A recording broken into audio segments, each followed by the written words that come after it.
പ്രിയമുള്ള മുഅ്മിനീങ്ങളെ, സത്യവിശ്വാസികളെ, സർവശക്തനായ അള്ളാഹുവിൻ്റെ വിധിവിലക്കുകൾ അനുസരിച്ച് കഴിവിൻ്റെ പരമാവധി ജീവിതത്തിൽ അള്ളാഹുവിനെ തഖ്വ ചെയ്ത് ജീവിക്കണമെന്ന് ആമുഖമായി എന്നോട് നിങ്ങളോട് വസിയത്ത് ചെയ്യുകയാണ്.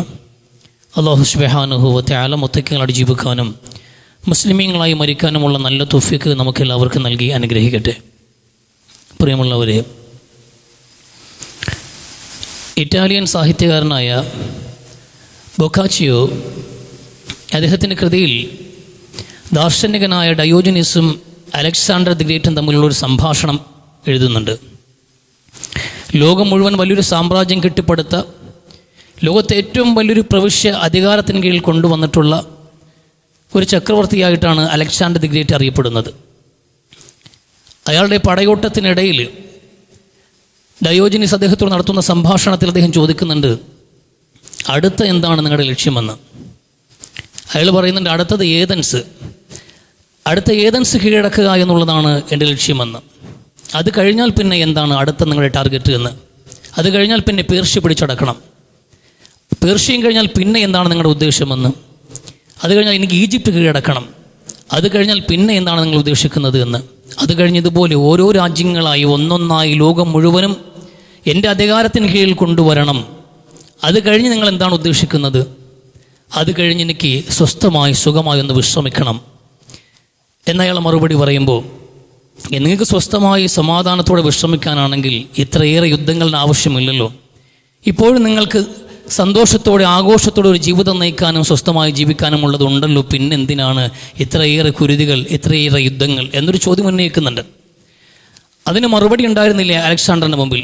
പക്ഷെ അദ്ദേഹത്തിൻ്റെ ജീവിതം അതിന് മറുപടിയായി അവസാനിക്കുന്നുണ്ട്. 33-ാമത്തെ വയസ്സിൽ എന്താണ് രോഗമെന്ന് പോലും ഇന്ന് നിർണ്ണയിക്കാൻ കഴിയാത്ത രോഗബാധയേറ്റ് ആ മനുഷ്യൻ മരണപ്പെടുമ്പോൾ, ലോകത്തെ ഏറ്റവും വലിയൊരു സാമ്രാജ്യത്തിൻ്റെ അധിപൻ മരണപ്പെടുമ്പോൾ അയാളുടെ ശവമഞ്ചം പേറിയവർ ആ മനുഷ്യൻ്റെ 2 കരങ്ങളും ശവമഞ്ചത്തിൻ്റെ പുറത്തേക്ക് ഇട്ടിരുന്നു എന്നതാണ് ചരിത്രം. അയാൾ ഒന്നും ഇവിടെ നിന്ന് കൊണ്ടുപോയിട്ടില്ല. പക്ഷെ മനുഷ്യൻ്റെ സഹജമായ ഈ ഭൂമിയിലെ വിഭവങ്ങളോടുള്ള, പണത്തിനോടുള്ള, ധനത്തിനോടുള്ള, അധികാരത്തിനോടുള്ള ആർത്തി അത് അയാളിലും കുടികൊണ്ടിരുന്നു എന്നത് മാത്രമായിരുന്നു വസ്തുത. ഇതെല്ലാം മനുഷ്യൻ്റെ ഉള്ളിലും, ശരാശരി ഒരു മനുഷ്യൻ്റെ നിലവാരം ഇത്രയേ ഉള്ളൂ. എല്ലാ മനുഷ്യനും പണത്തിനോട് ഇത്തരത്തിലൊരു ഭ്രമമുള്ളവരും ഒരു അഭിനിവേശമുള്ളവരുമാണ്. എന്നാൽ ഈ ഭൂമുഖത്തേക്ക് മനുഷ്യനെ നിയോഗിച്ചവൻ പറഞ്ഞത്, ഇന്നാ ജഅൽനാ മാ അലൽ അർളി സീനത്തൻ ലഹാ ലിനബ്ലുവഹും അയ്യുഹും അഹ്സനു അമല. ഈ ഭൂമിയെ ഞാൻ പച്ചപ്പുള്ളതാക്കിയത്, പളപളപ്പുള്ളതാക്കിയത്, ആകർഷകമായ അലങ്കാര വസ്തുക്കളെ കൊണ്ട് ഇതിനെ അലങ്കരിച്ചത്, മനോഹരമായ സമ്പദ് വിഭവങ്ങളെ കൊണ്ട് ഇതിനെ സമ്പന്നമാക്കിയത് മനുഷ്യരെ നിങ്ങളെ പരീക്ഷിക്കാൻ വേണ്ടിയിട്ടാണ്.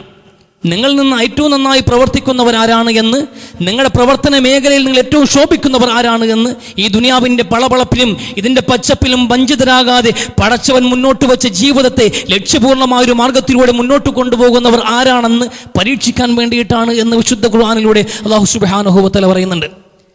തീർച്ചയായിട്ടും ഒരു പരീക്ഷണത്തിന് വേണ്ടി മാത്രമാണ് ഇതെല്ലാം ഒരുക്കി വെച്ചത്. പക്ഷേ ഈ പരീക്ഷണശാലയിൽ, ഈ പരീക്ഷണ വസ്തുക്കളിൽ ആകൃഷ്ടരായി പോയവരാണെന്ന് മനുഷ്യരിൽ മഹാഭൂരിപക്ഷവും. ദുനിയാവിനോടുള്ള മോഹം അത്രയേറെയുണ്ട്. പുണ്യ നബി സ്വല്ലല്ലാഹു അലൈഹി വസല്ലം തങ്ങൾ ഒരു ശരാശരി മനുഷ്യന്റെ ധനമോഹത്തെക്കുറിച്ച് സംസാരിച്ചപ്പോൾ പറയുന്ന ഒരു വാചകമുണ്ട്, ലൗകാന ലിബ്നി ആദം വാദിയം മിൻ ദഹബിൻ ലാ ഹബ്ബ യകൂന ലഹു വാദിയാൻ.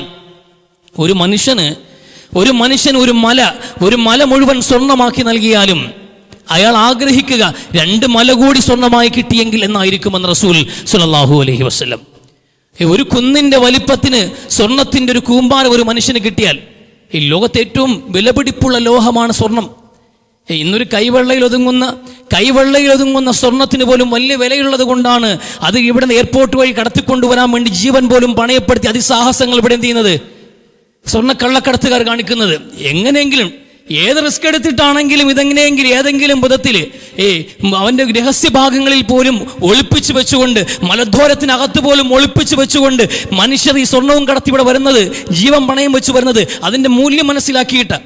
അപ്പോൾ ചെറിയ കട്ടികൾക്ക് പോലും, ഒരു പവൻ സ്വർണത്തിന് പോലും വലിയ വിലയുള്ള ഈ ലോകത്താണ് അല്ലാഹു റസൂലിൻ്റെ വാചകം നിൽക്കുന്നത്. ഒരു മല മുഴുവനും സ്വർണ്ണമായിട്ട് ഒരു ജ്വല്ലറി കൊള്ളില്ല, 1-2 ജ്വല്ലറിക്കകത്ത് കൊള്ളില്ല. അത്രയും വലിയൊരു മല, ആ മല മുഴുവനും സ്വർണ്ണമായിട്ടൊരു മനുഷ്യന് കൊടുത്താൽ 100 തലമുറയ്ക്ക് ഇരുന്നുണ്ണാനുള്ള സമ്പാദ്യം ഉണ്ടാകും. അത് അങ്ങനെ കൊടുത്താൽ പോലും ഒരു മനുഷ്യനായി ആഗ്രഹിക്കുന്നത് 2 കൂടി ഉണ്ടായിരുന്നെങ്കിൽ എന്നായിരിക്കുമെന്ന്. വലം യംലഹു ഫാഹു ഇല്ല തുറാബ്, മനുഷ്യന്റെ ആർത്തി ഉണ്ടല്ലോ, സംതൃപ്തി ഒരു മനുഷ്യന്റെ മനസ്സ് നിറച്ചിട്ടില്ലെങ്കിൽ മണ്ണല്ലാതെ അവന്റെ വയർ നിറക്കില്ല എന്ന് റസൂൽ സ്വല്ലല്ലാഹു അലൈഹി വസല്ലം. മണ്ണ് അവന്റെ വായിലേക്ക് ഇടുന്ന അവസാനത്തെ കബറിൽ വെച്ചിട്ട് മണ്ണിട്ട് മൂടുന്ന നിമിഷം വരെയും മനുഷ്യന്റെ ആർത്തി അറ്റമില്ലാതെ തുടരുമെന്ന് റസൂലുള്ളാഹി സ്വല്ലല്ലാഹു അലൈഹി വസല്ലം. അത് തന്നെയാണ് ഖുർആനും പറഞ്ഞത്, അൽഹാകുമുത് തകാസുർ ഹത്താ സുർതുമുൽ മഖാബിർ. ശവകുടീരങ്ങൾ സന്ദർശിക്കുവോളം മനുഷ്യർ പണത്തിന്റെ പേരിലുള്ള ഘടമത്സരങ്ങളും അതിനുവേണ്ടിയുള്ള മത്സരങ്ങളും അതിനോടുള്ള ആർത്തിയിലുമായി മനുഷ്യന്റെ ജീവിതം മുന്നോട്ട് കൊണ്ടുപോകുമെന്ന് വിശുദ്ധ ഖുർആൻ. ഇതൊരു ശരാശരി മനുഷ്യന്റെ നിലവാരമാണ്. അവിടെയല്ല വിശ്വാസം നിൽക്കാനുള്ളത്. പക്ഷേ ഇതൊരു ശരാശരി മനുഷ്യൻ ഈ അവസ്ഥയിലാണ് ദുനിയാവിനോടുള്ള ഭ്രമം അവനുണ്ടാവുക, പണത്തിന് പിറകെയുള്ള ഈ സഞ്ചാരങ്ങൾ ഉണ്ടാവുക. പക്ഷെ അതിനെ നിയന്ത്രിക്കുന്നവനാണ് വിശ്വാസി. ഈ പണം സമ്പാദിക്കണ്ട എന്നല്ല ഈ പറയുന്നതൊന്നിന്റെ കാര്യം. പണം സമ്പാദിക്കണ്ട എന്നൊരിക്കലും പറയുന്നില്ല. പണം സമ്പാദിക്കണം, അവനവന്റെ നിലനിൽപ്പിന് ആവശ്യമായത് ഭൂമിയിൽ സമ്പാദിക്കേണ്ടത് മനുഷ്യന്റെ ബാധ്യതയായ ഇസ്ലാം പഠിപ്പിക്കുന്നത്. അത് മാത്രമല്ല, അനുവദനീയമായ മാർഗത്തിലൂടെയാണെങ്കിൽ അൺലിമിറ്റഡായി എത്ര വേണമെങ്കിലും സമ്പാദിക്കാനുള്ള സ്വാതന്ത്ര്യവും അല്ലാഹു നൽകുന്നുണ്ട്. പക്ഷെ അതിനോടുള്ള ആർത്തിയാകാൻ പാടില്ല, ഒരു അഭിനിവേശമാകാൻ പാടില്ല, പഴത്തിന്റെ പളപളപ്പിൽ നിങ്ങൾ വഞ്ചിതരായി പോകാൻ പാടില്ല. അതാ വിശുദ്ധ ഇസ്ലാം പഠിപ്പിക്കുന്നത്. ഈ അന്നം തന്നെയാണല്ലോ എല്ലാ മനുഷ്യന്റെയും ഉന്നം. ഈ പ്രഭാതത്തിൽ പറന്നുയരുന്ന പക്ഷികൾ അവർ അന്നം തേടിയാ പറക്കുന്നത്. അന്നത്തിന് വേണ്ടി പറന്നു വരുന്ന പക്ഷികളെ പോലെ ഓരോ പ്രഭാതങ്ങളിലും ഈ ബാറിൽ പരക്കെ സഞ്ചരിക്കുന്നത് മനുഷ്യൻ പണമുണ്ടാക്കാൻ വേണ്ടിയാ. ഞാനും നിങ്ങളുമൊക്കെ പുറത്തേക്ക് വന്നത് പണം സമ്പാദിക്കാൻ വേണ്ടിയാ. അങ്ങനെ പണം സമ്പാദിക്കാനുള്ള അനുവാദം നൽകുമ്പോഴും അതിനോടുള്ള മനുഷ്യന്റെ ആർത്തി ഉണ്ടല്ലോ, ആ ആർത്തിയാണ് മനുഷ്യനെ വഴിവിട്ട മാർഗത്തിൽ സമ്പാദിക്കാനുള്ള പ്രേരകമായി നിൽക്കുന്നത് എന്നതാണ് യാഥാർത്ഥ്യം. അതാ പറഞ്ഞു വരുന്നത്. ഈ പണം സമ്പാദിക്കണം, പക്ഷെ ഇതെങ്ങനെയും സമ്പാദിക്കാം എന്നത് ഇസ്ലാം അനുവദിക്കുന്നില്ല. രണ്ട് കാരണങ്ങൾ കൊണ്ടാണ് മനുഷ്യൻ ഇന്ന് വഴിവിട്ട മാർഗത്തിലൂടെ പണം സമ്പാദിക്കാനുള്ള തീരുമാനമെടുക്കുന്നത്. ഒന്ന്, മനുഷ്യന് സഹജമായ ഈ പണത്തിനോടുള്ള ആർത്തി. രണ്ടാമത്, ആഡംബര ജീവിതങ്ങളോടുള്ള മനുഷ്യന്റെ പ്രിയം. ഇത് രണ്ടുമാണ് മനുഷ്യനെ അവിശുദ്ധ മാർഗങ്ങളിലൂടെ, അവിഹിത മാർഗങ്ങളിലൂടെ പണം സമ്പാദിക്കാൻ നിർബന്ധിതനാക്കുന്നത്. അത് നമ്മളെല്ലാവരും ഇന്ന് സമ്പാദിക്കുന്ന സമ്പാദ്യങ്ങൾ പണം ഉണ്ടാക്കിക്കൊണ്ടേയിരിക്കുന്നുണ്ട് നമ്മൾ. പക്ഷെ അത് വരുന്ന വഴി അത് ഹലാലാണോ ഹറാമാണോ, അള്ളാഹു അനുവദിക്കുന്നുണ്ടോ ഈ മാർഗത്തിൽ സമ്പാദിക്കുന്നത് എന്ന് ആലോചിക്കുന്ന മനുഷ്യരോടെ ഉണ്ടോ നമുക്കിടയിൽ? അങ്ങനെ ചിന്തിക്കാറില്ല. എങ്ങനെയും പണം സമ്പാദിക്കുക. പണമില്ലാത്തവൻ പിണം എന്നൊരു പ്രയോഗമുണ്ടല്ലോ. പണമില്ലാത്തവൻ ശവത്തിന് തുല്യമാണ്. ശവം എത്ര പ്രിയപ്പെട്ടവന്റെ ശവമാണെങ്കിലും എത്രയും നേരത്തെ ഒഴിവാക്കാനേ നമ്മൾ ശ്രമിക്കാറുള്ളൂ. അതെന്റെ മകന്റെ ആണെങ്കിലും എൻ്റെ വാപ്പയുടെ ആണെങ്കിലും അത് അഴുകിത്തൊളിയുന്നതുവരെയും വെച്ചുകൊണ്ട് വാരിപ്പുണർന്നുകൊണ്ട് ഒരു മകനും ഇരിക്കില്ല. അതിന് എത്രയും വേഗം ഒഴിവാക്കാനേ നോക്കുകയുള്ളൂ. പണമില്ലാത്ത മനുഷ്യനെയും കൂട്ടുകാരില്ലാതെ കുടുംബക്കാരില്ലാതെ അകറ്റി നിർത്തുന്ന ഒരു സാഹചര്യം സമൂഹത്തിൽ ഉണ്ടാകുമെന്നുള്ളതാണ് ഈ പഴഞ്ചൊല്ലിന്റെ അർത്ഥമെന്നുള്ളത്. പണമില്ലാത്തവൻ, അതുകൊണ്ട് മാനം കെട്ടും പണമുണ്ടാക്കിയാൽ മാനക്കേട് പണം മാറ്റുമെന്ന ചിന്താഗതിയിൽ നിന്നുകൊണ്ട് എങ്ങനെയും പണം സമ്പാദിക്കുക, എങ്ങനെയും പണം സമ്പാദിക്കുക. സമ്പാദിച്ചു കഴിഞ്ഞാൽ പണം എങ്ങനെയും ഉണ്ടാക്കി കഴിഞ്ഞാൽ പിന്നെ സമൂഹത്തിൽ നിലയും വിലയുമായി, അംഗീകാരമായി, കൂട്ടുകാരായി, വാക്കുകൾക്ക് സ്വീകാര്യതയായി സമൂഹത്തിൽ സ്വാധീനമുണ്ടാക്കാൻ കഴിയും. എല്ലാ അർത്ഥത്തിലും ആ അന്തസ്സോടെ ഒരു ജീവിതം നയിക്കാൻ മനുഷ്യന് പണത്തിന്റെ പിൻബലം ആവശ്യമാണ് എന്ന തിരിച്ചറിവിൽ നിന്നുകൊണ്ട് മനുഷ്യൻ വഴിവിട്ട മാർഗങ്ങളുടെ പണം സമ്പാദിക്കാൻ ഇറങ്ങിയിരിക്കുകയാണ്. നിങ്ങൾക്കറിയും, അള്ളാഹുവിന്റെ പ്രവാചകൻ സല്ലല്ലാഹു അലൈഹി വസല്ലം തങ്ങളുടെ മുമ്പിലേക്ക് ഒരു ഗ്ലാസ് പാല് കൊണ്ട് കൊടുത്തു. റസൂൽ കരീം സല്ലല്ലാഹു അലൈഹി വസല്ലം തങ്ങൾ ചോദിച്ചു, ഏതായി പാലെന്ന് ചോദിക്കുന്നുണ്ട് റസൂൽ സല്ലല്ലാഹു അലൈഹി വസല്ലം. സഹാബാക്കൾക്ക് ചോദ്യത്തിന്റെ ഗൗരവം മനസ്സിലാവാത്തത് കൊണ്ടായിരിക്കാം അവർ പറഞ്ഞു, നബി ഇത് ആട്ടിൻപാലാണെന്ന് പുണ്യ നബി സല്ലല്ലാഹു അലൈഹി വസല്ലം അടുത്ത ചോദ്യം ചോദിച്ചു, ഏത് ആടിന്റെ പാലെന്നാണ് ചോദിക്കുന്നത്? നബി ഇന്ന സഹാബിയുടെ ഇന്ന ആളിന്റെ ഉടമസ്ഥതയിലുള്ള ആട്ടിന്റെ പാലാണെന്ന് പുണ്യ നബി സല്ലല്ലാഹു അലൈഹി വസല്ലമ തന്റെ ചോദ്യത്തിന്റെ ഉദ്ദേശം വ്യക്തമാക്കി കൊടുത്തു. ഇന്നാ മആശറൽ അംബിയാഇ ഉമിർനാ അല്ലാ നഅകുല ഇല്ലാ മിൻ തയ്യിബ്. നമ്മൾ പ്രവാചകന്മാരോട് അല്ലാഹുവിന്റെ കൽപ്പനയുണ്ട്, പരിശുദ്ധമായത് മാത്രമേ ഭക്ഷിക്കാവൂ എന്ന്. ഈ സമ്പാദ്യത്തിന്റെ സോഴ്സാണ് ഈ പാല് എവിടെ നിന്ന് വന്നു എന്ന് ചോദിച്ച എന്റെ ചോദ്യത്തിന്റെ താല്പര്യം ഇത് ശുദ്ധമാണോ, പരിശുദ്ധമാണോ, അനുവദനീയമാണോ എന്ന് ഉറപ്പുവരുത്തലാണ് എന്ന് റസൂൽ സല്ലല്ലാഹു അലൈഹി വസല്ലമ. ഒരു ഗ്ലാസ് പാല് കൊണ്ടുവരുമ്പോൾ ആ പാലിന്റെ ഉറവിടം അന്വേഷിച്ചിട്ട് ഹലാലെന്ന് ഉറപ്പ് വരുത്തിയിട്ട് ചുണ്ടോടിപ്പിച്ചൊരു നേതാവിന്റെ അനുയായികളാണ് നമ്മൾ. വരുന്ന വഴിയൊന്നും ആലോചിക്കാറില്ല, വാരി വെട്ടി വിഴുങ്ങാണ് നമ്മൾ. സമ്പാദിച്ചു കൂട്ടിക്കൊണ്ടിരിക്കുകയാണ്. ഹലാലോ ഹറാമോ ആലോചിക്കാറേയില്ല. ഒരു രാത്രി റസൂലുള്ളാഹി ഉറക്കമേ ഇല്ലാതെ കഴിഞ്ഞുപോയി. പുണ്യ നബി സല്ലല്ലാഹു അലൈഹി വസല്ലം തങ്ങളുടെ ജീവിതം പകലും രാത്രിക്കും കൃത്യമായ ഒരു ടൈം ടേബിൾ ഉണ്ട്. പ്രവാചകൻ ഉറങ്ങുന്ന സമയവുമുണ്ട്, ഉറങ്ങാത്ത സമയവുമുണ്ട്. രാത്രി പ്രവാചകൻ പതിവായി സുഖമായി ഉറങ്ങുന്ന സമയത്തും പ്രവാചകൻ അസ്വസ്ഥനായി കാണപ്പെട്ടു. പ്രവാചകൻ ഉറക്കം വരുന്നില്ല. റസൂലുള്ളാഹി ഉറങ്ങാതെ കാണുന്നപ്പോൾ ആ കാഴ്ച കണ്ട ഒരു സഹാബി നബിയോട് ചോദിക്കുന്നുണ്ട്, പ്രവാചകരെ മാ ശഅലക, എന്ത് പറ്റി നബിയെ ഉറക്കമിളക്കുന്നു എന്ന്. പുണ്യ നബി സല്ലല്ലാഹു അലൈഹി വസല്ലം പറഞ്ഞ മറുപടി, ഒരു കാരക്കയുണ്ടല്ലോ, എന്റെ വീട്ടിനകത്ത് വീണ് കിടന്ന് കിട്ടിയ ഒരു കാരക്ക അതെന്റെ ഉറക്കം കെടുത്തി കളഞ്ഞു എന്ന് പുണ്യ നബി സല്ലല്ലാഹു അലൈഹി വസല്ലം. ഒരു ഈത്തപ്പഴം പ്രവാചകന്റെ ഉറക്കം കെടുത്തി കളഞ്ഞു എന്ന്. തൊണ്ടയിൽ കുടുങ്ങിയിട്ടല്ല ഉറക്കം നഷ്ടപ്പെട്ടു പോയത്, നെഞ്ചിൽ കുടുങ്ങിയിട്ട. അള്ളാഹുവിന്റെ ഹബീബിന്റെ ഹൃദയത്തിനകത്തുണ്ടാക്കിയ ഒരു ആശങ്കയുണ്ടല്ലോ. പ്രവാചകർ സല്ലല്ലാഹു അലൈഹി വസല്ലമയുടെ വീട്ടിനകത്ത് നിലത്ത് വീണ് കിടന്ന ഒരു ഈന്തപ്പഴം വിശപ്പിന്റെ കാഠിന്യത കൊണ്ട് വായിലേക്കിട്ട് ചവച്ചരച്ചിറക്കിയപ്പോ പ്രവാചകൻ ഒരു കാര്യം ഓർത്തില്ല, ആ വീടിനകത്ത് കുറച്ച് സമ്പാദ്യം സക്കാത്തിന്റെ വിഹിതമായ കടന്നു വന്ന ഈന്തപ്പഴവും ഇരിപ്പുണ്ട് എന്ന്. ഈ സക്കാത്തിന്റെ വിഹിതമായി സമ്പന്നന്മാരുടെ സമ്പത്തിൽ നിന്ന് സാധുക്കളുടെ അവകാശമായ സക്കാത്തിന്റെ വിഹിതമായി കടന്നു വന്ന കുറെ ഈത്തപ്പഴങ്ങൾ പ്രവാചകന്റെ വീട്ടിൽ സൂക്ഷിക്കുന്നുണ്ടായിരുന്നു, ഇത് വിതരണം ചെയ്യാൻ വേണ്ടിയിട്ട്. മറുഭാഗത്ത് പ്രവാചകന്റേതായും കുറച്ച് ഈന്തപ്പഴം ഉണ്ടായിരുന്നു. ഇതിൽ ഏതിലാണ് താൻ കഴിച്ച കാലക്കപ്പെടുക എന്നറിയാത്തത് കൊണ്ട് അള്ളാഹുവിന്റെ ഹബീബ് ഉറക്കം നഷ്ടപ്പെട്ടു പോയ രാത്രി ഉണ്ടായിട്ടുണ്ട് ചരിത്രത്തിൽ. ആലോചിച്ച് നോക്കണം, നമ്മൾ കഴിച്ച ഭക്ഷണം ഒരു ഈന്തപ്പഴം വിശന്ന് കഴിച്ചു പോയ ഒരു ഈന്തപ്പഴത്തിന്റെ പരിശുദ്ധിയെക്കുറിച്ചുള്ള ആലോചനകൾ പ്രവാചകന്റെ ഉറക്കം കെടുത്തിയെങ്കിൽ ആരെ ഉറക്കമാ കെടുത്തിയത്? നമ്മൾ കഴിച്ച ഭക്ഷണത്തിന്റെ വിഷയത്തിൽ ഹലാലാണോ ഹറാമാണോ എന്ന ആശങ്ക ഏത് മനുഷ്യന്റെ മനസ്സിനെ അസ്വസ്ഥമാക്കിയത്? ഇല്ല, നമ്മൾ അതങ്ങ് അലട്ടിയിട്ടില്ല. എങ്ങനെയാവട്ടെ, പണം കുന്നോളം കൂടണം, നാലുക്കൊപ്പം നല്ലതുപോലെ അന്തസ്സായിട്ട് നമുക്കും ഇവിടെ ജീവിക്കണം, കെട്ടിടങ്ങൾ വേണം, കാറും വാഹനങ്ങളും നമുക്ക് വേണം, സമൂഹത്തിൽ നിലയും വിലയും നമുക്ക് വേണം. പണം ഏത് വഴി എന്നുള്ളത് നമ്മൾ പ്രശ്നമല്ല, സമ്പാദിക്കണം. മക്കളോട് ഉപദേശിക്കുന്ന പിതാക്കന്മാർ ഇറങ്ങി നിൽക്കുകയാണ്. അല്പം തട്ടിപ്പും വെട്ടിപ്പൂല്ലാതെ എങ്ങനെ ജീവിക്കാം? ഈ സമൂഹത്തിൽ ജീവിക്കണമെങ്കിൽ അല്പം തട്ടിപ്പും വെട്ടിപ്പൊക്കെ വേണം മക്കളെ, എങ്ങനെ ജീവിക്കാൻ പറ്റുള്ളൂ. അങ്ങനെ പണം സമ്പാദിക്കാൻ വേണ്ടി തട്ടിക്കാനും വെട്ടിക്കാനും വഞ്ചിക്കാനും ചതിക്കാനും കൊല്ലാനും കൊലപാതകം നടത്താനും മോഷണം നടത്താനും പിടിച്ചു പറിക്കാനും എത്രത്തോളം അവയവ കച്ചവടങ്ങൾ പോലും പഠിച്ച് വലിയ ബിരുദങ്ങളുള്ള ഡോക്ടർമാർ പോലും ശവങ്ങളിൽ നിന്ന് പോലും അവയവങ്ങൾ അറുത്തു മുറിച്ചെടുത്ത് കരിഞ്ചന്തയിൽ വെക്കുമ്പോൾ പണത്തിന് വേണ്ടി, അല്ലാതെന്ന് പറയാൻ കഴിയും. എന്തിനു വേണ്ടി? പണത്തിന് വേണ്ടിയാ സ്വന്തം ഭാര്യയുടെ ഗർഭപാത്രം വാടകയ്ക്ക് വെക്കുന്നത്, പണത്തിന് വേണ്ടി. സ്വന്തം ഉമ്മയെ പോലും സഹോദരിയെ പോലും കൂട്ടുകൊടുക്കുന്നത് പണത്തിന് വേണ്ടി. മദ്യവും മയക്കുമരുന്നും സമൂഹത്തിൽ വിദ്യാർത്ഥികൾക്കിടയിൽ പോലും മുളഞ്ഞും തെളിഞ്ഞും കച്ചവടം ചെയ്യുന്നത്, സ്കൂൾ വരാന്തയിൽ പോലും മയക്കുമരുന്ന് വിൽക്കാൻ നിൽക്കുന്നവന് ഇവിടെ ലഹരി മാഫിയ വളർത്തലല്ല, പണം സമ്പാദിക്കാൻ വേണ്ടി. പണത്തിന് വേണ്ടി ഏത് നെറുകേടും കാണിക്കാൻ മനുഷ്യൻ തയ്യാറാകുന്ന ലോകത്താണ് അള്ളാഹുവിന്റെ റസൂൽ സല്ലല്ലാഹു അലൈഹി വസല്ലം പറഞ്ഞത്, കഴിക്കുന്ന ഭക്ഷണമുണ്ടല്ലോ അത് ഒരു തരി ധാന്യമാണെങ്കിൽ പോലും അത് ഹലാലായിരിക്കണം, പരിശുദ്ധമായിരിക്കണമെന്ന്. ഇത് പ്രവാചകന്മാരോട് മാത്രം പറഞ്ഞ നിർദ്ദേശമല്ല. റസൂൽ പറഞ്ഞു, ഇത് പ്രവാചകന്മാർക്ക് മാത്രമല്ലല്ലോ. യാ അയ്യുഹർ റുസുൽ, ഖുർആനകത്ത് അങ്ങനെ ഒരു പ്രയോഗം ഒരു ഭാഗത്തേ ഉള്ളൂ. യാ അയ്യുഹർ റുസുൽ, എല്ലാ പ്രവാചകന്മാരെയും ഒരുപോലെ അഭിസംബോധന ചെയ്യുന്ന ഒരു വാചകം ഖുർആനിൽ ഒരു ഭാഗത്തേ ഉള്ളൂ. ഒറ്റ ആയത്ത്, യാ അയ്യുഹർ റുസുൽ, എല്ലാ പ്രവാചകന്മാരും കുലു നിങ്ങൾ കഴിക്കേണ്ടത് ഹലാലൻ തയ്യിബ, പരിശുദ്ധമായതല്ലാതെ നിങ്ങൾ കഴിക്കരുതേ എന്ന് എല്ലാ പ്രവാചകന്മാരോടും പറഞ്ഞ അതേ ആശയമാണ് സൂറത്തുൽ ബഖറയിലൂടെ വിശ്വാസികളോടും പറയുന്നത്. യാ അയ്യുഹല്ലദീന ആമനു, വിശ്വാസികളെ, കുലു ഹലാലൻ തയ്യിബൻ, നിങ്ങൾ പരിശുദ്ധമായതാണ് കഴിക്കേണ്ടത് എന്ന്. നിങ്ങൾ പരിശുദ്ധമായത് കഴിയും വിശ്വാസികളെ വിളിച്ചു പറയുന്നുണ്ട്. അതിനൊക്കെ ഉപരിയായി വിശുദ്ധ ഖുർആനിൽ 20 ഭാഗത്താണ് യാ അയ്യുഹന്നാസ് എന്ന് വിളിക്കുക, ജനങ്ങളെ എന്ന് വിളിക്കുക. വിശ്വാസികളെയും അവിശ്വാസികളെയും ഒരേ സമയത്ത് അഭിസംബോധന ചെയ്യാൻ വേണ്ടിയാണ് അള്ളാഹു യാ അയ്യുഹന്നാസ് എന്ന് വിളിക്കുന്നത്, അല്ലയോ ജനങ്ങളെ എന്ന് വിളിക്കുന്നത്. അത് ഖുർആൻ വിശ്വസിച്ചവരെയും ഉൾക്കൊള്ളും, ഖുർആൻ വിശ്വസിക്കാത്തവരെയും ഉൾക്കൊള്ളും. എല്ലാവർക്കും വേണ്ടിയാണ് വിളിക്കുന്നത്. 20 ഭാഗങ്ങൾ വിളിക്കുന്നുണ്ട്. ആ 20 അടുത്ത് നോക്കിയാലും നേരിട്ടോ അല്ലാതെയോ വിശ്വാസത്തിലേക്കുള്ള ക്ഷണമാണതിൽ ഓരോ വാചകങ്ങളും ഉൾക്കൊള്ളുന്നത്. ജനങ്ങളെ എന്ന് വിളിച്ചിട്ട് അള്ളാഹുവിൽ വിശ്വസിക്ക്, ഖുർആനിൽ വിശ്വസിക്ക്, പരലോകത്തിൽ വിശ്വസിക്ക്, പ്രവാചകരിൽ വിശ്വസിക്ക്, ഈമാനിലേക്കുള്ള ക്ഷണമാണ്. ഈ ഖുർആൻ ദൈവീകമാണ് എന്ന വിശ്വാസത്തിലേക്ക് വരൂ. പിന്നെ കുറെ കാര്യങ്ങൾ വേറെയും പറയാനുണ്ട്, അത് വിശ്വാസികളിവിടെ. ഖുർആനിൽ വിശ്വസിക്കാത്ത മനുഷ്യരെ വിളിച്ചിട്ട് വിശ്വാസത്തിലേക്ക് ക്ഷണിക്കാണ്. പക്ഷെ ഒരു ആയത്ത് നോക്കണം നിങ്ങൾ, ഒരു ആയത്ത്, യാ അയ്യുഹന്നാസ് യാ അയ്യുഹന്നാസ് കുലൂ മിമ്മാ ഫിൽ അർളി ഹലാലൻ തയ്യിബൻ വലാ തത്ബിഉ ഖുതുവാതി ശൈത്താൻ ഇന്നഹു ലക്കും അദുവ്വുൻ മുബീൻ. ഒരായത്ത് ജനങ്ങളെ എന്ന് വിളിച്ചിട്ട് അവിശ്വാസികളെ കൂടി വിളിക്കുകയാണ് അല്ലാഹു. എല്ലാ മനുഷ്യരോടും പറഞ്ഞത് നിങ്ങൾ ഹലാല് കഴിക്കണമെന്ന്. നിങ്ങൾ ഹലാലെ കഴിക്കാവൂ എന്ന്, പരിശുദ്ധമായതും അനുവദനീയമായതും മാത്രം ഭക്ഷിക്കണേ എന്ന് പൊതുസമൂഹത്തോട് ഈ ഖുർആനിൽ വിശ്വസിച്ചാലും ഇല്ലെങ്കിലും സാമ്പത്തിക മേഖലയിൽ ഈ ഒരു പരിശുദ്ധി ഓരോ പൗരനും ആർജിക്കണം. അത് സമൂഹത്തിന്റെ നന്മയ്ക്ക് വേണ്ടിയാണ് എന്ന് ഖുർആൻ.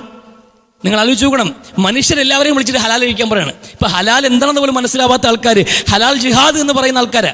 മുസ്ലിങ്ങൾ മാത്രമല്ല ഹലാൽ കഴിക്കാനുള്ളത്, സർവ്വ ജാതിക്കാരും ഹലാൽ കഴിക്കണം. അത് ഹലാൽ എന്താണെന്ന് അറിയണം. ഇവർ ഹലാലെന്ന് മനസ്സിലാക്കുന്നത് അറവ് മൃഗത്തിന്റെ ഇറച്ചിയെ കുറിച്ചാണ്. കോഴിയോ അല്ലെങ്കിൽ പോത്തോ ആടിനെയോ ഒക്കെ അറുത്ത് കഴിക്കുന്നിടത്താണ് ഇവരാകെ ഹലാല് മനസ്സിലാക്കിയിട്ടുള്ളത്. അവർ പറഞ്ഞിട്ടും കാര്യമില്ല, നമുക്കും അതേ അറിയാവൂ. നമുക്കും അതേ അറിയാവൂ ഹലാലായ ഭക്ഷണം കഴിക്കണമെന്ന്. അതുകൊണ്ട് കട്ടെടുത്ത പൈസയും കൊണ്ടുവന്നിട്ട് ബിസ്മിയിൽ തന്നെ അറക്കുന്നത്, നമ്മൾ ആളെ തന്നെ അറക്കുന്നതെന്ന്. ഈ കൊണ്ടുവന്ന പൈസ പരിശുദ്ധമല്ല, ഹറാമായിട്ട് ആ ഹറാമായ പൈസയും കൊണ്ടുപോയിട്ട് അറക്കുന്ന കോഴി അത് കൃത്യം ഹലാലായിട്ട് തന്നെ ഇറക്കുന്നത്. ഹലാൽ കട്ടിങ് എന്നയുടെ എന്ന് ചോദിച്ചിട്ട് ആ ഹലാൽ കട്ടിങ്ങിന്റെ പേരല്ലല്ലോ ഹലാല്. അങ്ങനെ നമ്മൾ മനസ്സിലാക്കുന്ന ഇറച്ചി ഹലാലാക്കുന്ന പരിപാടിയുടെ പേരല്ല. അനുവദനീയമായ തൻ്റെ സമ്പാദ്യത്തിൽ ഒരു മനുഷ്യന്റെ ഒരു അപരന്റെ കണ്ണുനീര്, അവന്റെ വേദന, അവന്റെ ദുഃഖം, അവന്റെ സങ്കടം ഒന്നും ഉണ്ടാകാൻ പാടില്ല. മറ്റൊരാൾ അവകാശം കടത്തിന് മേലുള്ള കടന്നുകയറ്റമാകാൻ പാടില്ല നിന്റെ സമ്പാദ്യം. മറ്റൊരാൾ തട്ടിച്ച പൈസയാകാൻ പാടില്ല നിന്റെ സമ്പാദ്യം. ഒരാളെയും വേട്ടയാടരുത്, ഒരാളെയും ദ്രോഹിക്കാതെ നീ ന്യായമായി നിനക്ക് അവകാശപ്പെട്ട സമ്പാദ്യം നിന്റെ വിഹിതത്തിൽപ്പെട്ടത് കയ്യിൽ പിടിക്കുക, അത് ഭക്ഷിക്കുക, അത് ഹലാല്. ആ ഹലാല് കഴിക്കേണ്ടത് എല്ലാ സമൂഹവും അങ്ങനെ ചെയ്യണം, എല്ലാ മനുഷ്യരും. ഇല്ലെങ്കിൽ ഭൂമിയിൽ അക്രമങ്ങൾ പെരുകും.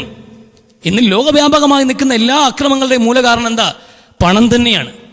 ഏറ്റവും കൂടുതൽ ഇവിടെ നടക്കുന്നത് സാമ്പത്തിക കുറ്റകൃത്യങ്ങളാണ്. പണത്തിന് വേണ്ടി തന്നെയാണ്. പണത്തിന് വേണ്ടി മനുഷ്യൻ കാണിക്കുന്ന ഓരോരുത്തരും സർവ്വമേഖലയിൽ നിൽക്കുന്ന, സർവ്വവ്യാപിയായി നിൽക്കുന്ന ഒരു മഹാതിന്മയാണ് ഈ സാമ്പത്തിക കുറ്റകൃത്യങ്ങൾ. അതിനോടുള്ള മനുഷ്യന്റെ ഏത് വിധേനയും സമ്പാദിക്കാനുള്ള മനോഭാവം എന്നുള്ളത് അത് വലിയ അപകടമാണ്. സമൂഹത്തിൽ വലിയ നാശമുണ്ടാക്കിക്കൊണ്ടേയിരിക്കുന്നുണ്ട്. നമ്മളത് എന്ത് ചെയ്യുക, ജനങ്ങൾ എങ്ങനെ സമ്പാദിക്കുന്നു എന്നത് നമ്മുടെ പ്രശ്നമല്ല. എല്ലാവരും അങ്ങനെയൊക്കെ പോകുമ്പോൾ നമ്മളും ആ വഴിക്ക് സഞ്ചരിക്കാൻ പാടില്ല. നമ്മൾ വിശ്വാസികളാണ്, പടച്ചവന്റെ മുമ്പിൽ നിൽക്കേണ്ടവരാണ്. നമ്മൾ അള്ളാഹുവിന്റെ മുമ്പിൽ ചോദ്യമുണ്ടാകും. അതുകൊണ്ട് നമ്മൾ സമ്പാദിക്കുമ്പോൾ അത് കൃത്യമായി ഹലാലായിരിക്കണം. നമ്മുടെ സമ്പാദന മേഖലകൾ ഓരോരുത്തരും ആശ്രയിക്കുന്ന പ്രധാനമായിട്ടും നമ്മുടെ സമ്പാദന മേഖലകൾ എന്ന് പറയുമ്പോൾ നമ്മൾ ഒന്നുകിൽ വ്യാപാരമാണ്, അല്ലെങ്കിൽ ഉദ്യോഗമാണ്, അല്ലെങ്കിൽ കൂലിത്തൊഴിലാണ്. ഇതൊക്കെ പ്രധാനമായി ഒരു മിഡിൽ ക്ലാസിന്റെ വരുമാന മാർഗം എന്നുള്ളത്. ഇതൊക്കെ ഹലാലാണ് എന്ന് ഉറപ്പുവരുത്താൻ നമ്മളെ കൊണ്ട് കഴിയണം. ഒരു കച്ചവടക്കാരൻ അവനെ കച്ചവടം ചെയ്യുമ്പോൾ വളരെ ഗൗരവത്തോടെ വേണം കച്ചവടം ചെയ്യാൻ. ഒരു കസ്റ്റമറിനെ വഞ്ചിക്കുന്നതല്ല കച്ചവടം എന്നുള്ളത്. ഒരാളെ സമർത്ഥമായി കബളിപ്പിക്കുന്നതിന്റെ പേരല്ല കച്ചവടം എന്നുള്ളത്. നിങ്ങൾ പരസ്പരം തൃപ്തി ഉണ്ടാകണം. ഒരു കച്ചവടം പൂർത്തിയാകുമ്പോൾ, ഒരു ഇടപാട് പൂർത്തിയാകുമ്പോൾ ഉപഭോക്താവിനും അത് കണക്കന്നെ കച്ചവടക്കാരനും ഒരുപോലെ തൃപ്തി ഉണ്ടാക്കുന്ന ഇടപാട് പൂർത്തീകരിക്കുമ്പോഴാണ് അതിനെ ഹലാലായ കച്ചവടമാക്കുക. സമർത്ഥമായ ഒരാളെ കബളിപ്പിക്കുന്ന രീതി ഇസ്ലാം പഠിപ്പിക്കുന്നില്ല. പുണ്യ നബി സല്ലല്ലാഹു അലൈഹി വസല്ലം അങ്ങാടിയിലൂടെ പോകുമ്പോൾ ഒരു മനുഷ്യൻ ധാന്യം വിൽക്കാൻ വേണ്ടി നിൽക്കുന്നുണ്ട്. നല്ല ഉണക്ക ധാന്യം. റസൂൽ കരീം സല്ലല്ലാഹു അലൈഹി വസല്ലം ആ ധാന്യത്തിലേക്ക് ഒന്ന് കൈ ഇറക്കി നോക്കി. അകത്തെല്ലാം നനഞ്ഞിരിക്കുകയാണ്, അകത്ത് മുഴുവനും നനഞ്ഞിരിക്കുകയാണ്. പുണ്യ നബി പറഞ്ഞു, ഈ നനവ് നീ മറച്ചു വെച്ചുകൊണ്ട് എന്ത് തട്ടിപ്പാണ് കാണിക്കുന്നത് എന്ന്. പുണ്യ നബി മഴ പെയ്തത് ഇന്നലെ രാത്രി മഴയായിരുന്നു, അങ്ങനെ നനഞ്ഞാണെന്ന്. ആ നനഞ്ഞെങ്കിൽ അത് ജനങ്ങളെ കാണിക്കണമെന്ന് നബി സല്ലല്ലാഹു അലൈഹി വസല്ലം. അങ്ങനെ നനഞ്ഞിട്ടുണ്ടെങ്കിൽ അത് കസ്റ്റമർ കാണണ്ടേ? നീ സമർത്ഥമായി അവരെ കബളിപ്പിച്ച് കച്ചവടം ചെയ്താൽ ഇത് വഞ്ചനയാണ് എന്ന് പുണ്യ നബി സല്ലല്ലാഹു അലൈഹി വസല്ലം. അങ്ങനെ വഞ്ചനാപരമായി കച്ചവടം ചെയ്യുന്നവൻ നമ്മളിൽപ്പെട്ടവനല്ല എന്ന് റസൂലിന്റെ താക്കീത് സല്ലല്ലാഹു അലൈഹി വസല്ലം. ഈ വലിയ ഗൗരവത്തോടെയാണ് വിഷയം പഠിപ്പിക്കുന്നത്. സമർത്ഥമായ ഒരു കസ്റ്റമറിന്റെ ഒരു സാധനം, പ്രൊഡക്റ്റ് അവൻ ഇഷ്ടപ്പെട്ടെടുത്തു, നോക്കിയപ്പോൾ അതിന് കുറെ ഫോൾട്ട് ഉണ്ട്, അതിൽ കുറച്ച് ന്യൂനത ഉണ്ട്, നമുക്കറിയാം, വിൽക്കാൻ നിൽക്കുന്നവനറിയാം. പക്ഷെ അത് മറച്ചു വെച്ചിട്ട് നൈസിനെ കൈമാറി, എന്തായാലും അത് പോയി കിട്ടി, നന്നായി എന്ന് വിചാരിക്കരുത്. അത് ഞാൻ ന്യൂനത എന്താണോ അത് നിങ്ങൾ വ്യക്തമാക്കണം. ഇന്ന കുറവുകളുണ്ട്, വേണമെങ്കിൽ ഇടയ്ക്ക് ഇത്ര ഡിസ്കൗണ്ട് ചെയ്യാം, അത് മാന്യത. അങ്ങനെ ചെയ്യാം. ഒരാളെ വഞ്ചിക്കാൻ പാടില്ല, ആ പൈസ ഇറങ്ങൂല, അത് ഹലാലാവൂല. ഗൗരവമുള്ള വിഷയമാണ്, വളരെ ഗൗരവമുള്ള വിഷയമാണ്. വളരെ ഗൗരവത്തോടെ ചിന്തിക്കണം. ഏത് മേഖലയിലാണെങ്കിലും ഇത് പാടില്ല.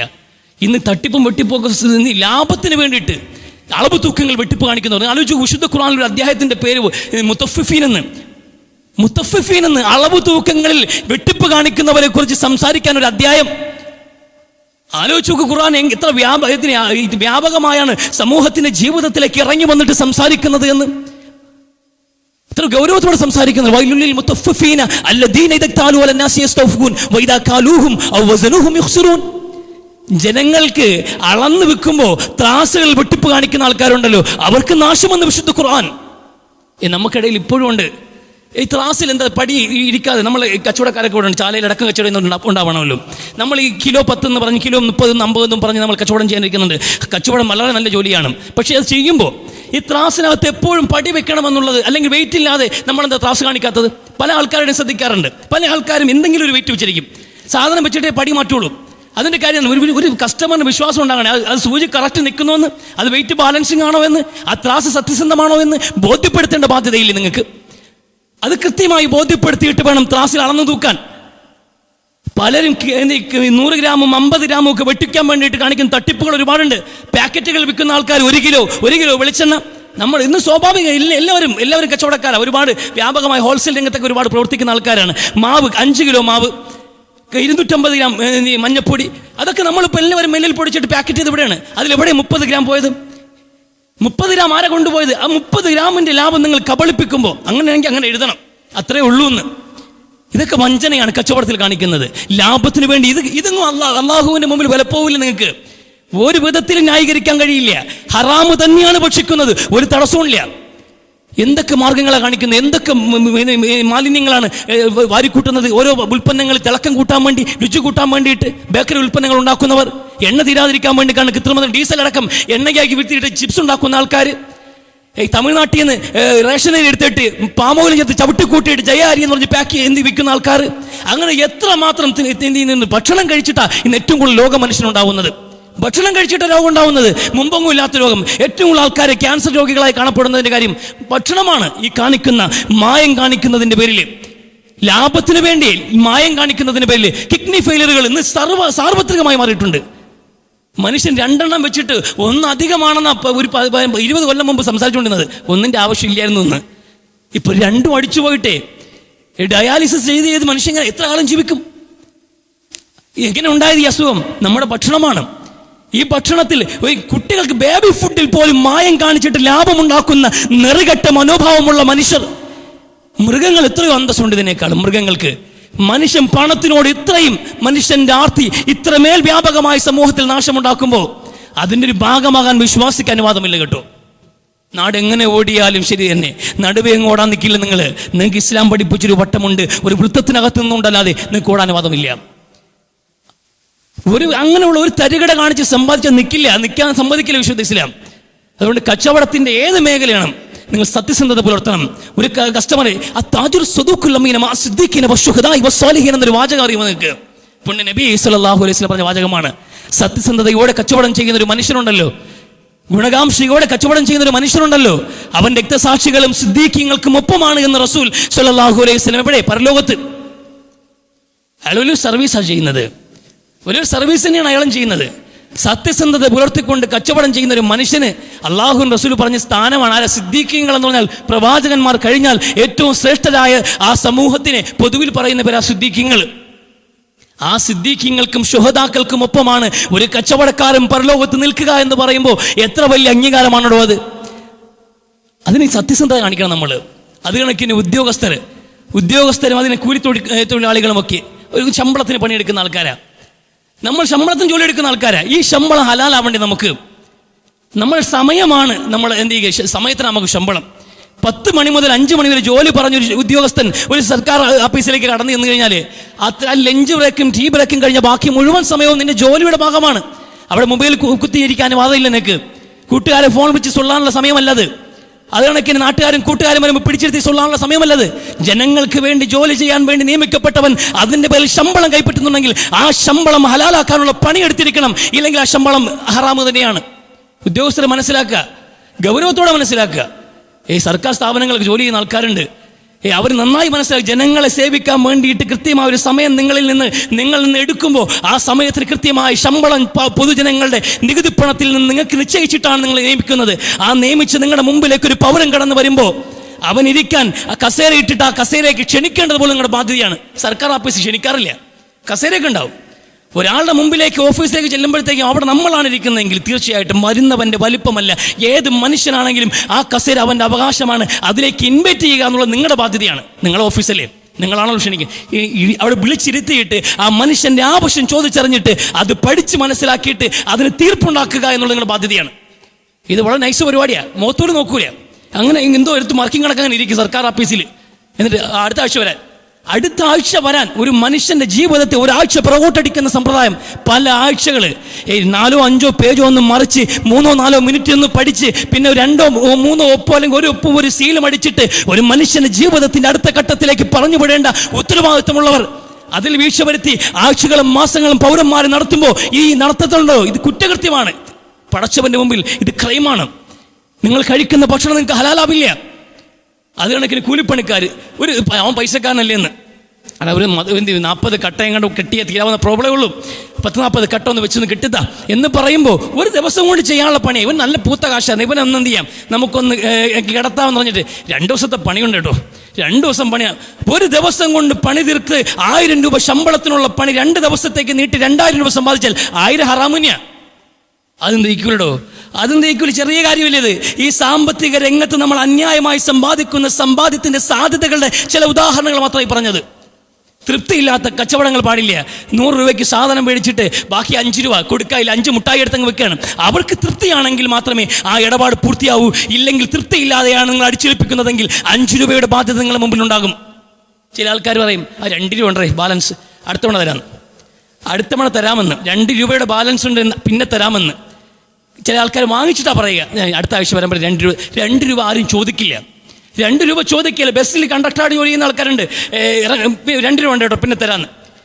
പിന്നെ നിങ്ങൾ എന്നവരെ കാണുന്നത് ഈ ബസ്സിനകത്ത് വെച്ച് കൊടുത്തിട്ടില്ലെങ്കിൽ ഈ 2 രൂപ നിങ്ങളുടെ സമ്പാദ്യത്തിൽ കലങ്ങില്ലേ, അത് ഹറാമല്ലേ? ഈ മനുഷ്യനെ പിന്നെ എന്നാ നിങ്ങൾ കാണുക? ഇത് എപ്പോഴാണ് ഇടപാട് പൂർത്തീകരിക്കുക? മഹ്ശറയിലാണ് പൂർത്തീകരിക്കപ്പെടുന്നത്. ഒരാളോട് 2 രൂപ കച്ചവടത്തിന് നിങ്ങൾക്ക് തരാണ്ടെന്ന് പറഞ്ഞാൽ 2 രൂപയും ഒരു കണക്കാണ് അള്ളാഹുവിന്റെ കോടതിയിൽ. അള്ളാഹുവിന്റെ 2 രൂപയും ഒരു കണക്കാണ്. അതൊക്കെ നമ്മൾ കൃത്യമായ ഇടപാടുകൾ സൂക്ഷിക്കേണ്ട മേഖലകളാണ്. അന്യായമായി ഒരു നാണയം പോലും, ഒരു ടൂത്ത് ബ്രഷ് പോലും അന്യന്റെ മുതൽ നിന്ന് അന്യായമായി നിങ്ങൾ കൈവശപ്പെടുത്താൻ പാടില്ല എന്ന് രക്തസാക്ഷിയായ ഒരു മനുഷ്യനെ കുറിച്ച് പ്രവാചകൻ പറഞ്ഞത് ഫഹുവ ഫിന്നാർ എന്ന്. അയാൾ നരകത്തിലാണ് എന്ന്. എന്തേ നരകത്തിൽ? രക്തസാക്ഷിയും നരകത്തിലോ എന്ന്. അതെ, ഫഹുവ ഗാശുൻ, അയാൾ വഞ്ചന കാണിച്ചവനാണ് എന്ന്. നിയമത്ത് സ്വത്തുകൾ വീതിക്കപ്പെടുമ്പോൾ ആ മനുഷ്യൻ ഒരൊറ്റ പുതപ്പ് അന്യായമായി അപഹരിച്ചിട്ടുണ്ടായിരുന്നു എന്ന് പിന്നീട് അവർ കണ്ടെത്തി. ഒരു പുതപ്പ് അന്യായമായി സ്വന്തമാക്കിയതിന്റെ പേരില്ല ആ മനുഷ്യൻ നരകത്തിലായത് എന്ന് റസൂൽ സല്ലല്ലാഹു അലൈഹി വസല്ലം. ഞാൻ നിങ്ങളെ കാണാതിരിക്കട്ടെ, നാളെ പരലോകത്ത് നിങ്ങൾ ആടുകളെയും ചുമന്നുകൊണ്ട് വന്നിട്ട് പ്രവാചകരെ സഹായിക്കുക എന്ന് പറഞ്ഞുകൊണ്ട്, നിങ്ങൾ ഒട്ടകങ്ങളെയും ചുമന്നുകൊണ്ട് വന്നിട്ട് പ്രവാചകരെ സഹായിക്കൂ എന്ന് പറഞ്ഞുകൊണ്ട് അന്യായമായി നിങ്ങൾ സമ്പാദിച്ച ഒട്ടകങ്ങളും ആടുകളും സ്വർണ്ണങ്ങളും വെള്ളികളും കറൻസികളും എല്ലാം തലയിൽ ചുമന്നുകൊണ്ട് ഒരു ഭാണ്ഡക്കെട്ട് പോലെ ഒരു ബാധ്യതയായി ഉയർത്തിപ്പിടിച്ചുകൊണ്ട് പ്രവാചകരെ നാണം കെട്ടിട്ടുണ്ട് ഞങ്ങൾ, അതുകൊണ്ട് എന്ന് സഹായിക്കണേ പ്രവാചകരെ എന്ന് പറഞ്ഞുകൊണ്ട് നിങ്ങളാരും നാളെ പരലോകത്ത് വരാതിരിക്കട്ടെ എന്ന് പുണ്യ നബി സല്ലല്ലാഹു അലൈഹി വസല്ലം. അന്യായമായി സമ്പാദിച്ചിട്ടുണ്ടെങ്കിൽ ഇത് മഹ്ശറയിലടക്കം ജനകോടികൾ നിൽക്കുന്ന ആ വിചാരണയുടെ അടുത്ത് പോലും രംഗത്ത് പോലും നമ്മൾ നാണക്കിണ്ടും. നമ്മൾ ഈ ഭൂമിയിൽ എത്ര അഭിമാനത്തോടെ ജീവിച്ചവരാണെങ്കിലും ഈ അഭിമാനം കൊണ്ട് നമ്മൾ കെട്ടിപ്പൊക്കിയ ഈ കോട്ടകളും കെട്ടിടങ്ങളൊന്നും മതിയാവില്ല. ഇതെല്ലാം ഹറാമിലാണ് തീർത്തിട്ടുള്ളതെങ്കിൽ തീർച്ചയായിട്ടും കാനത്തിന്നാറു ഔലാ ബിഹി എന്ന് ആദരവായ റസൂൽ സല്ലല്ലാഹു അലൈഹി വസല്ലം. ഒരു വേള കഴിച്ച ഭക്ഷണത്തിൻ്റെ പരിശുദ്ധിയെക്കുറിച്ച് ആശങ്കയായി പോയ അബൂബക്കർ സിദ്ദീഖ് റളിയല്ലാഹു തആല അൻഹു ആ ഭക്ഷണം പുറത്തു കൊണ്ടുവരാൻ വേണ്ടി അദ്ദേഹം വായിലേക്ക് കൈയിട്ട് ഛർദ്ദിക്കാൻ ശ്രമിക്കുമ്പോൾ വിശന്ന് കഴിച്ച ഭക്ഷണം എങ്ങനെയാണ് പെട്ടെന്ന് ഛർദ്ദിക്കാൻ കഴിയില്ല. അദ്ദേഹം പറഞ്ഞൊരു വാചകമുണ്ട്, ലൗലം തഖ്റുജ് ഇല്ലാ മഅ നഫ്സി, എന്റെ ജീവനും കൊണ്ടല്ലാതെ ഭക്ഷണമേ നീ പുറത്തു വന്നില്ല എങ്കിൽ അങ്ങനെ ഞാൻ എന്റെ ജീവനും കൊണ്ട് നിന്നെ പുറത്തു കൊണ്ടുവരും. കാരണം കുല്ലു ജസദിൻ നബത ബിൻ സുഹതി, പരിശുദ്ധമായത് കഴിക്കാതെ മ്ലേച്ഛമായ അഭിഹിതമായ സമ്പാദ്യം അകത്താക്കി വളർന്ന ഒരു ശരീരവും സ്വർഗത്തിൽ പോവില്ല. അന്നാറു ഔലാ ബിഹി, അത് നരകത്തിലേക്ക് പോകേണ്ട ശരീരങ്ങളാണ് എന്ന് പുണ്യനബിയുടെ വാചകമുള്ളിടത്തോളം നിന്നെ ഞാൻ കക്കുക തന്നെ ചെയ്യുമെന്ന് പറഞ്ഞുകൊണ്ട് കഴിച്ച ഭക്ഷണം പൂർണ്ണമായി ഛർദ്ദിച്ചൊരു സഹാബിയുണ്ട്, അബൂബക്കർ സിദ്ദീഖ് റളിയല്ലാഹു തആല അൻഹു. അതുകൊണ്ട് ഗൗരവത്തോടെ ജീവിക്കണം, ഗൗരവത്തോടെ ഈ കാര്യങ്ങൾ ചിന്തിക്കണം. സമ്പത്തിൽ നിങ്ങൾ കൃത്യമായി സാമ്പത്തികമായ ഒരു പരിശുദ്ധി കൈവരിച്ചുകൊണ്ടല്ലാതെ സമ്പാദ്യ മേഖലയിൽ നമ്മൾ ഏർപ്പെടാൻ പാടില്ല. അല്ലാഹു തൗഫീഖ് നൽകി അനുഗ്രഹിക്കട്ടെ. പ്രിയമുള്ളവരെ, കഴിഞ്ഞ ആഴ്ച നമ്മൾ പറഞ്ഞ ഈ പ്രഭാഷണം ഇതിൽ ഗ്രൗണ്ട് മനസ്സിലാക്കി, ജനങ്ങളുടെ അവസ്ഥ മനസ്സിലാക്കിക്കൊണ്ട് വ്യാപാര രംഗത്ത്, ചെറുകിട വ്യാപാര രംഗത്തുണ്ടാവുക തകർച്ചയും അത് സമൂഹം സപ്പോർട്ട് ചെയ്യേണ്ടതിൻ്റെ ആവശ്യകതയും ഒക്കെ ഞാൻ സംസാരിച്ചിരുന്നു. അത് ജനങ്ങളുടെ അവസ്ഥ മനസ്സിലാക്കിയിട്ട്, പക്ഷെ ഞാൻ മനസ്സിലാക്കിയാലും എത്രത്തോളം തീവ്രമാണ് ജനങ്ങളുടെ അവസ്ഥ എന്ന് വ്യക്തമാക്കുന്ന ഒരു രീതിയിലുള്ള പ്രചാരമാണ് ആ വീഡിയോയ്ക്ക് കിട്ടിയത്. വ്യാപകമായിട്ട് കേരളത്തിലെന്നല്ല, വ്യാപകമായിട്ട് നമ്മൾ ആ കഴിഞ്ഞ ആഴ്ചത്തെ പ്രഭാഷണത്തിൻ്റെ ഒരു 5 മിനിറ്റ് ക്ലിപ്പ് എല്ലാവരുടെ ഇടയിൽ എത്തുകയും വലിയ ചർച്ചയാവുകയും ചെയ്തിട്ടുണ്ടായിരുന്നു. അത്തരം ചർച്ചകളൊക്കെ ഒരു പരിധിവരെയൊക്കെ വളരെ മസാലപരമായി പണ്ഡിതോചിതമായ ചർച്ചകളായി മാറി. പിന്നെ പൊതുസമൂഹത്തിൽ സാമൂഹികമായ ചില കാഴ്ചപ്പാടുകൾ കൊണ്ടും ചർച്ച ചെയ്യപ്പെട്ടു. അനുകൂലമായ ചർച്ചകൾ വരുമ്പോൾ തന്നെ ചില പ്രതികൂല വാദങ്ങൾ കൂടി ഉയർന്നു വന്നിട്ടുണ്ട്. ചില ചോദ്യങ്ങൾ അവശേഷിക്കുന്നുണ്ടായിരുന്നു. സ്വാഭാവികമായിട്ടും കച്ചവടം അയാളുടെ ലാഭത്തിന് വേണ്ടിയാണല്ലോ. അപ്പോൾ കച്ചവടക്കാരൻ്റെ ലാഭം എന്നുള്ളത് പോലെ തന്നെ ഉപഭോക്താവിനും അവൻ്റെ ലാഭത്തെ കാണേണ്ടതില്ലേ? അതാണല്ലോ കച്ചവടത്തിൻ്റെ കൊടുക്കലും വാങ്ങലും കൂടെ പൂർത്തിയാകുമ്പോഴാണല്ലോ കച്ചവടം ഉണ്ടാവുക. കൊടുക്കുന്നവൻ അവൻ്റെ ലാഭം നോക്കുമ്പോൾ വാങ്ങിക്കുന്നവൻ അവൻ്റെ ലാഭം നോക്കുന്നതിൽ എന്തേ തെറ്റ്? വില കുറച്ച് കിട്ടുന്നിടത്തുനിന്ന് പർച്ചേസ് ചെയ്യാനുള്ള സ്വാതന്ത്ര്യം പൗരനുണ്ടല്ലോ, അത് ഇസ്ലാം അനുവദിക്കുന്നുണ്ടല്ലോ എന്നതാണ് പൊതുവിൽ എന്ത് ചെയ്തത് ഉയർന്നു വന്ന ചോദ്യം. ന്യായമായ ഒരു വാദഗതിയാണ്, അതിൽ നമുക്ക് നിഷേധിക്കുന്നൊന്നുമില്ല. പക്ഷെ ഇവിടെ നമ്മൾ മനസ്സിലാക്കേണ്ട ഒരു കാര്യം, രണ്ട് കാര്യങ്ങൾ പ്രധാനമായും സാമൂഹികമായും മതപരമായും ഇതിന് നമുക്ക് ചില കാര്യങ്ങൾ മനസ്സിലാക്കേണ്ടതുണ്ട്. ഒന്നാമത്, ഈ ചെറുകിട വ്യാപാര രംഗത്ത് ലക്ഷക്കണക്കിന് ഈ സമീപകാലത്ത് 1.25 ലക്ഷത്തോളം കടകളാണ് അടഞ്ഞു പോയിട്ടുള്ളത്. വ്യാപാര രംഗത്ത് നിന്ന് അടച്ചുപൂട്ടപ്പെട്ടു പോയത് ഈ സമീപകാലത്ത് കണക്കെടുക്കുമ്പോൾ 1 ലക്ഷത്തിലേറെ കടകളാണ്. നിലവിൽ ലക്ഷക്കണക്കിന് കടകളും സ്ഥാപനങ്ങളും ഇവിടെ പ്രവർത്തിക്കുന്നുണ്ട്. അതിനെ ആശ്രയിച്ച് ജീവിക്കുന്ന ലക്ഷക്കണക്കിന് വരുന്ന തൊഴിലാളികൾ ഇവിടെ ജീവിക്കുന്നുണ്ട്. ഇത്രയും ആൾക്കാർ ഇവിടെ നിലനിൽക്കുന്നത് കൊണ്ടാണ് സത്യത്തിൽ ഈ ഓൺലൈനുകളും കുത്തകകളും ഒക്കെ വില കുറച്ച് നൽകുന്നതിൻ്റെ കാര്യം പോലും. എന്തുകൊണ്ട് വിലക്കുറവുണ്ടാകുമെന്ന് മനസ്സിലാക്കണം. ഒരു ഉൽപ്പന്നം വിൽക്കുന്നിടത്ത് മത്സരം ഉണ്ടാകുമ്പോഴാണ് വിലക്കുറവുണ്ടാവുക. ഒരാൾ 35-ന് വിൽക്കും, ഒരാൾ 36-ന്, ഒരാൾ 33. ഈ വിലക്കുറവുണ്ടാവുന്നത് മാർക്കറ്റിൽ മത്സരം ഉണ്ടാകുമ്പോഴാണ്. ഇത് നമുക്കുപകാരമാണ്.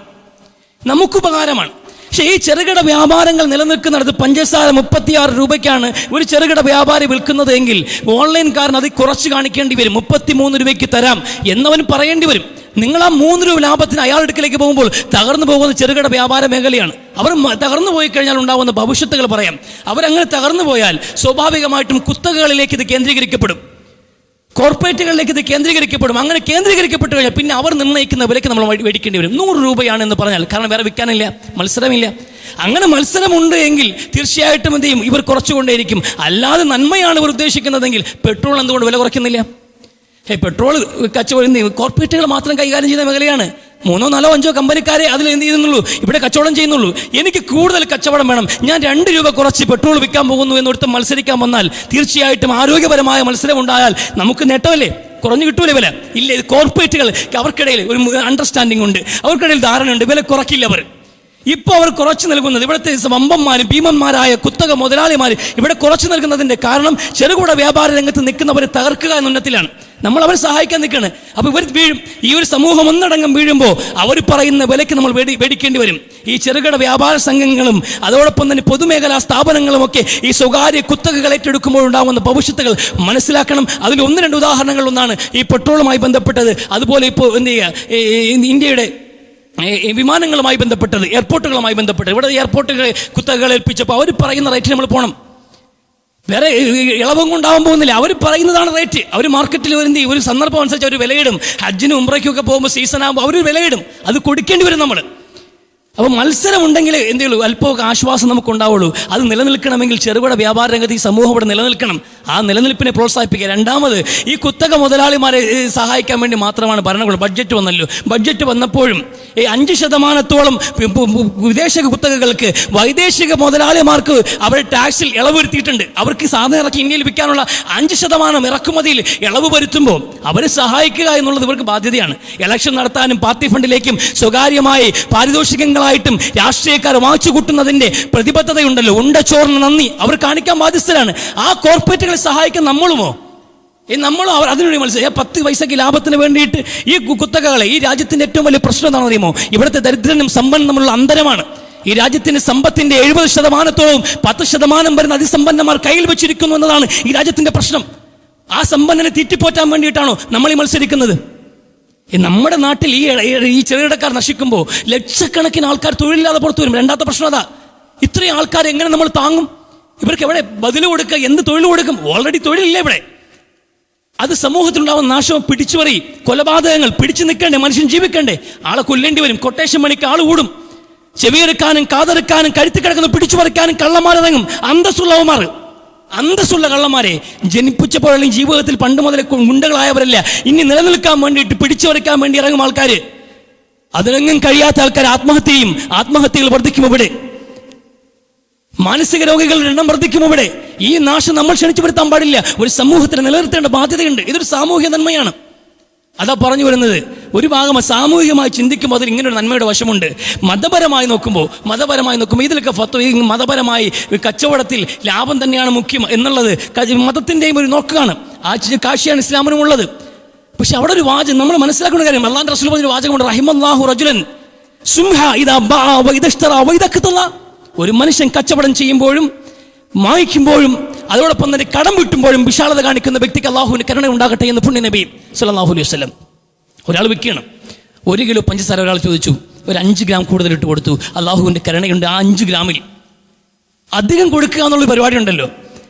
ഒരാൾ 48 രൂപയ്ക്ക് സാധനം മേടിച്ചിട്ട് 50 രൂപ കൊടുത്തിട്ട് 2 രൂപ ഇരിക്കട്ടെ എന്ന് പറഞ്ഞു. ആ വാങ്ങിച്ചവരും കാണിച്ച 2 രൂപയിൽ കാരുണ്യമുണ്ട് അള്ളാഹുവിൻ്റെ റസൂൽ സല്ലല്ലാഹു അലൈഹി വസല്ലം. ഒരാൾക്ക് 1000 രൂപ അടിയന്തര സാഹചര്യം എന്നോട് ചോദിച്ചു, ഞാൻ കൊടുത്തു. കൃത്യമായി അയാൾ തിരിച്ചു കൊണ്ടുവന്നു. 1000 രൂപയും കൊണ്ടുവന്നതിനോടൊപ്പം ഒരു 50 രൂപ വെച്ചിട്ട് പറഞ്ഞു, ഇരിക്കട്ടെ, വലിയ സന്തോഷം, വലിയൊരു ആപത്തിൽ നിങ്ങൾ എന്നെ സഹായിച്ചു എന്ന്. നിരസിച്ചിട്ടും അയാൾ നിർബന്ധിക്കുമ്പോൾ 50 രൂപ നമ്മൾ മേടിക്കണം. ആ അധികം തന്ന 50 രൂപ അയാൾക്ക് നന്മയാണ്. ഒരു സാധു, ഒരു അയ്യോ പാവം സാധുവാ, അയാൾ തിരിച്ചു കൊണ്ടുവന്നപ്പോൾ ഞാൻ പറഞ്ഞു, എന്തായാലും കൊണ്ടുവന്നല്ലോ, 100 രൂപ നിനക്കിരിക്കട്ടെ, 900 തന്നാൽ മതി എന്ന് പറഞ്ഞാൽ ആ 100 രൂപയിൽ എനിക്ക് കാരുണ്യമുണ്ട്. ഇത് ഇടപാടുകൾ കാണിക്കേണ്ട വിശാലതയെക്കുറിച്ച് റസൂൽ സംസാരിക്കുന്നത്. ഇത് ഈ 5 ഗ്രാം അധികം കൊടുത്ത് എന്തിനാണ്? കച്ചവടത്തിന് ലാഭം നോക്കിയിട്ടാണോ? അല്ല. അതാണ് നന്മ എന്നുള്ളത്, സാമൂഹ്യ നന്മ എന്നുള്ളത്. ഈ ജാബിർ റളിയല്ലാഹു അൻഹു അദ്ദേഹത്തിന് ഒരു യുദ്ധം കഴിഞ്ഞ് മടങ്ങി വരുമ്പോൾ റസൂൽ നോക്കുമ്പോൾ ഇദ്ദേഹത്തിൻ്റെ ഒട്ടകം വലിക്കുന്നില്ല, അങ്ങോട്ട് നീങ്ങുന്നേയില്ല. പക്ഷേ ഇദ്ദേഹം ആണെങ്കിൽ ചാട്ടിട്ട് അടിയോടടി, ഇത്രയും പെട്ടെന്ന് പോണ ആളിന് ഭയങ്കര തിടുക്കം. റസൂൽ ചോദിച്ചു, എന്താ ജാബിർ ഇത്ര തിടുക്കം? നബി, എൻ്റെ വിവാഹം കഴിഞ്ഞിട്ടാണ് ഞാൻ ഈ യുദ്ധത്തിന് വന്നത്, എനിക്ക് അതുകൊണ്ട് എൻ്റെ മണവാട്ടിക്ക് കാത്തിരിക്കുകയാണ്, ഞാൻ പെട്ടെന്ന് പോട്ടെ എന്ന്. പക്ഷെ ഇത് സാധനം കൊണ്ട് ഓടുന്നില്ല, അങ്ങേ ഏറ്റവും പറ്റിയൊരു ഒട്ടകമാണ്. റസൂൽ പറഞ്ഞു, ഞാൻ 2 തട്ടി ചാട്ടായിട്ട് വേഗം പോകാൻ വേണ്ടിയിട്ട്. എന്നിട്ട് റസൂൽ ആ യാത്രയിൽ തന്നെ ജാബിറിനോട് പറഞ്ഞു, ജാബിർ ഇത് കൊടുക്കുന്നുണ്ടോ ഈ ഒട്ടകം? ജാബിർ, നബി അത്ര പോരാ, ഇത് അങ്ങേറ്റം പറ്റിയ ഒട്ടകമാണ്. ഇല്ല ജാബിർ, ഞാൻ ന്യായമായ വില, ഒരു ഊക്കിയെ നിനക്ക് വില നൽകാമെന്ന്. കുറേ ദിർഹമുകൾ അദ്ദേഹത്തിന് വില കൽപ്പിച്ചു. റസൂലിനോട് ഇല്ല നബി, അങ്ങ് അത് ഹദിയായിട്ട് അങ്ങക്ക് ഈ താല്പര്യമാണെങ്കിൽ ഞാനങ്ങ് ചുമ്മാ തരാം.